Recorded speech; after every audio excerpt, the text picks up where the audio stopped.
Don't start that. Stop it. It's a really strange feeling, I guess. And I remember doing this, and I'm a nostalgic. I'm a little crybaby, so I'm certainly thinking about being here, like season 1, doing these, trying to talk about this new show that we hope will, catch on or something. And now being here and knowing we're saying goodbye to it, yeah, it's an interesting feeling. But I'm very proud of what's gone on, and I think we're going to go out with a bang and have a great time doing what we're doing and remain 100% committed to Dean Winchester and Sam Winchester and the story that we have to tell. So, don't call me on April 3rd because it'll just be so. But for now, I can hold it together. Or this time next year when we're like, God, why aren't we working? Yeah.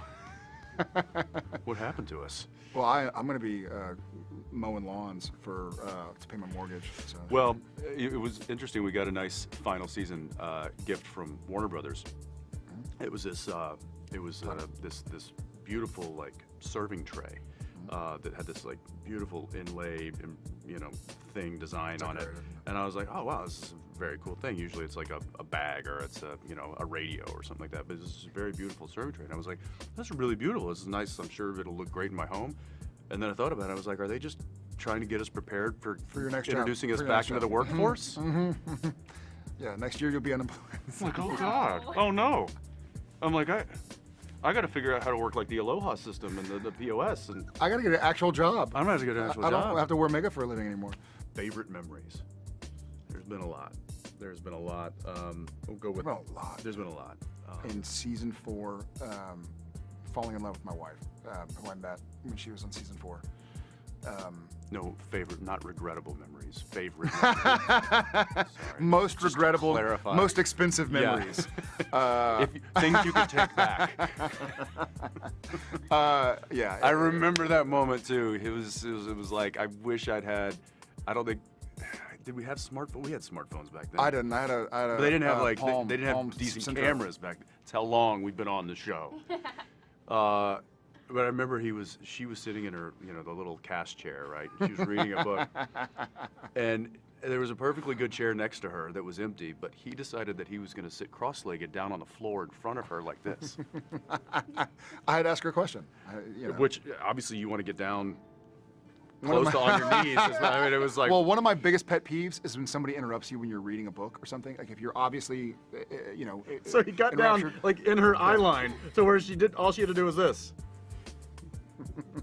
Like, oh, hey, well, since you're here. And I walked Where are you by, from? I'm like, oh, he's done. He's done. He is Stick a fork done. in. Yeah, so And that's wasn't mine. much longer. Wasn't much longer. It's one of my favorite memories too, was seeing that image, and then shortly thereafter, watching them.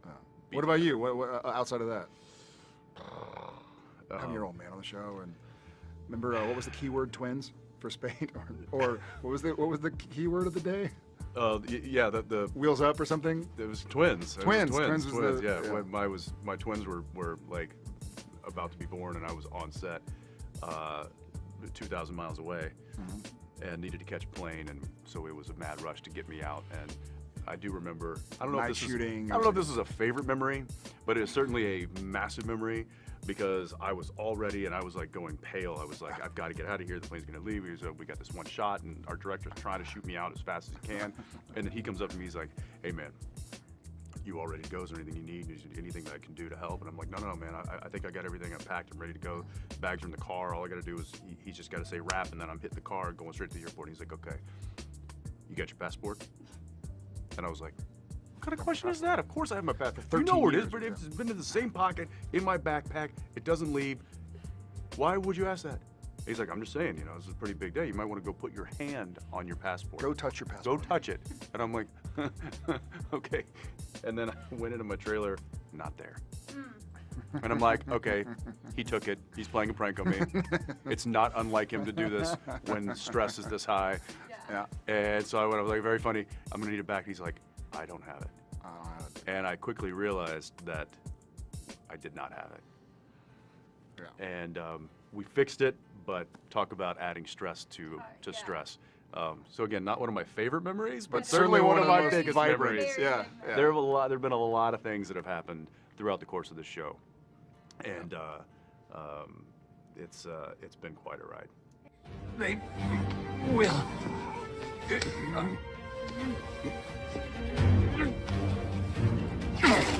I'm just gonna tell you this: when I got pitched the ending, it took me about 2 weeks to come to terms with it. But I guess that would have been helps. true of any That ending. doesn't like in a. I don't know. You can't just leave us on this. You gotta give us more. You say plead the fifth. He's Yeah. pleading the fifth. The season leading up to the ending, we do know the ending where it stands now, but the season leading up to it is, we've opened a hole in hell, so we're going to see a lot of things we've sent to hell in the past. So we're going to have sort of a who's who and what's what of things that have been in our past, which is something that Supernatural can kind of uniquely do, and it's not jumping the shark because it's also usually fan favorite episodes, and our favorite episodes are when we kind of have a throwback.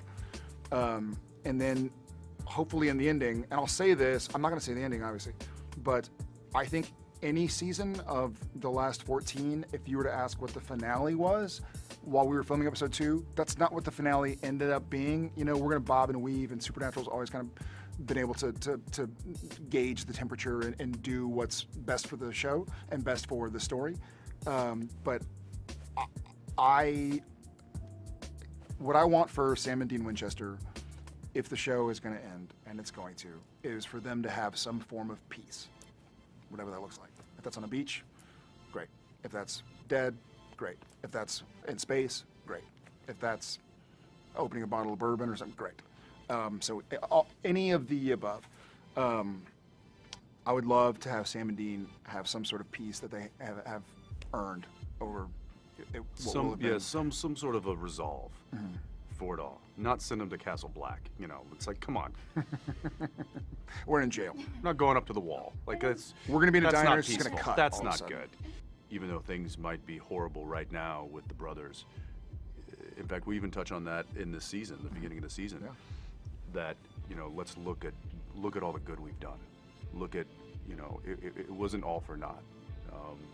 We fought because we believed in it, and I think that's a part of the show that people connect with. The keep fighting, the fighting the good fight, the not giving up because the odds are stacked against you. And I think that this show it embodies that kind of resilience. And I think Sam and Dean, much like Jared and Jensen, almost have this bit of, hey, we did good. Yeah, we did. All right, back to work. You know what I mean? Like they're still duty bound. They still have a job to do.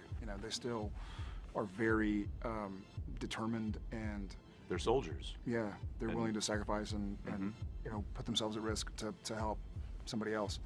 Not that we're putting ourselves at risk, Jared Jensen, but we'll have these moments every now and again.